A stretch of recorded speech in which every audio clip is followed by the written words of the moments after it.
Medical আৰু ইঞ্জিনিয়াৰিঙত অধ্যয়নৰত মেধাৱী ছাত্ৰ-ছাত্ৰীক সম্বৰ্ধনা।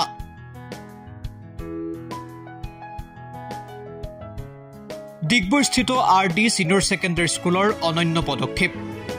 শেহতীয়াকৈ মেডিকেল আৰু ইঞ্জিনিয়াৰিঙৰ প্ৰৱেশ পৰীক্ষাত উত্তীৰ্ণ হৈ অধ্যয়নৰ সুবিধা লাভ কৰা ছাত্ৰ-ছাত্ৰীসকলক ভৱিষ্যত জীৱনৰ বাবে শুভেচ্ছা জ্ঞাপন কৰে RD সিনিয়ৰ ছেকেণ্ডাৰী স্কুল কৰ্তৃপক্ষই। প্ৰতি বছৰে শিক্ষানুষ্ঠানখনৰ পৰা বহু সংখ্যক ছাত্ৰ-ছাত্ৰীয়ে মেডিকেল আৰু ইঞ্জিনিয়াৰিঙত অধ্যয়নৰ সুবিধা লাভ কৰে। এইবাৰো তাৰ ব্যতিক্ৰম নহয়। বহু ভিতৰুৱা অঞ্চলৰ ছাত্ৰ-ছাত্ৰীৰ জীৱন গঢ়াৰ ক্ষেত্ৰত গুৰুত্বপূৰ্ণ ভূমিকা আছে উজনি অসমৰ আগশাৰীৰ শিক্ষা প্ৰতিষ্ঠান ডিগবৈৰ RD সিনিয়ৰ ছেকেণ্ডাৰী স্কুলৰ। বিগত বৰ্ষৰ দৰে 2023 আৰু 24 বৰ্ষত মেডিকেল আৰু ইঞ্জিনিয়াৰিঙৰ প্ৰৱেশ পৰীক্ষাত উত্তীৰ্ণ ছাত্ৰ-ছাত্ৰীক সম্বৰ্ধনা জ্ঞাপন কৰিলে RD সিনিয়ৰ ছেকেণ্ডাৰী স্কুলত। এই অনুষ্ঠানত উপস্থিত থাকে RD সিনিয়ৰ ছেকেণ্ডাৰী স্কুলৰ সঞ্চালিকা CB ধানোৱাৰ, লগতে RD সিনিয়ৰ ছেকেণ্ডাৰী স্কুলৰ ট্ৰাষ্টি মনোজ ধানোৱাৰ সহ বহু কেইগৰাকী গণ্যমান্য ব্যক্তি। এই সম্বৰ্ধনা অনুষ্ঠানত উপস্থিত থাকে RD সিনিয়ৰ ছেকেণ্ডাৰী স্কুলৰ অধ্যক্ষ ডক্টৰ দিব্যজ্যোতি দে সহ সিনিয়ৰ ছেকেণ্ডাৰী স্কুলখনৰ শিক্ষক আৰু কৰ্মচাৰী। RD সিনিয়ৰ ছেকেণ্ডাৰী স্কুলৰ পৰা মেডিকেল আৰু ইঞ্জিনিয়াৰিঙৰ প্ৰৱেশ পৰীক্ষাত উত্তীৰ্ণ ছাত্ৰ-ছাত্ৰীক সম্বৰ্ধনা জনোৱাৰ লগতে মত বিনিময় কৰিলে শিক্ষক আৰু ছাত্ৰ-ছাত্ৰীসকলে। এই অনুষ্ঠানত অংশগ্ৰহণ কৰি ছাত্ৰ-ছাত্ৰীসকলক জীৱন গঢ়াৰ বহু বাস্তৱ কথা কৈ গ'ল RD সিনিয়ৰ ছেকেণ্ডাৰী স্কুলৰ ট্ৰাষ্টি মনোজ ধানোৱাৰে। Do something for the people. You earn something. পইচা তো লাগিবই, মই পইচা নাপালে মই চলিম কেনে? You earn something, but you give something to the society. This is my real motto.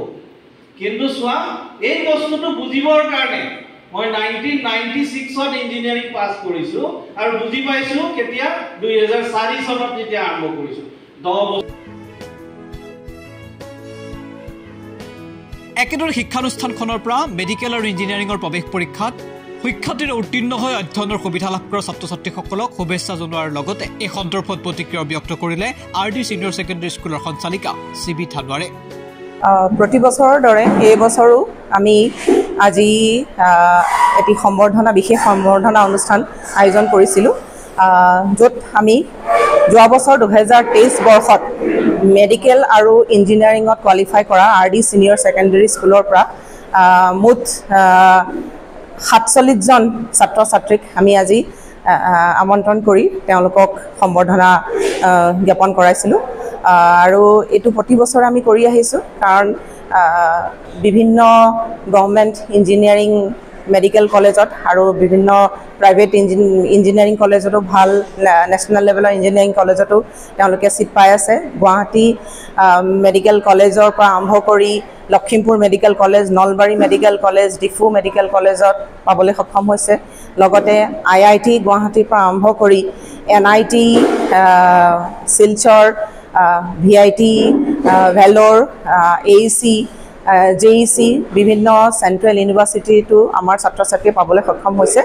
আৰু ইয়াত দুবছৰ যিটো আমাৰ ইণ্টিগ্ৰেটেড কোচিং আছে সেইটো অধ্যয়ন কৰি তেওঁলোকে পাবলৈ সক্ষম হৈছে। আৰু আগন্তুক দিনতো আমাৰ এই সংখ্যাটো আৰু বৃদ্ধি পাব বুলি আমি আশা ৰাখিছোঁ।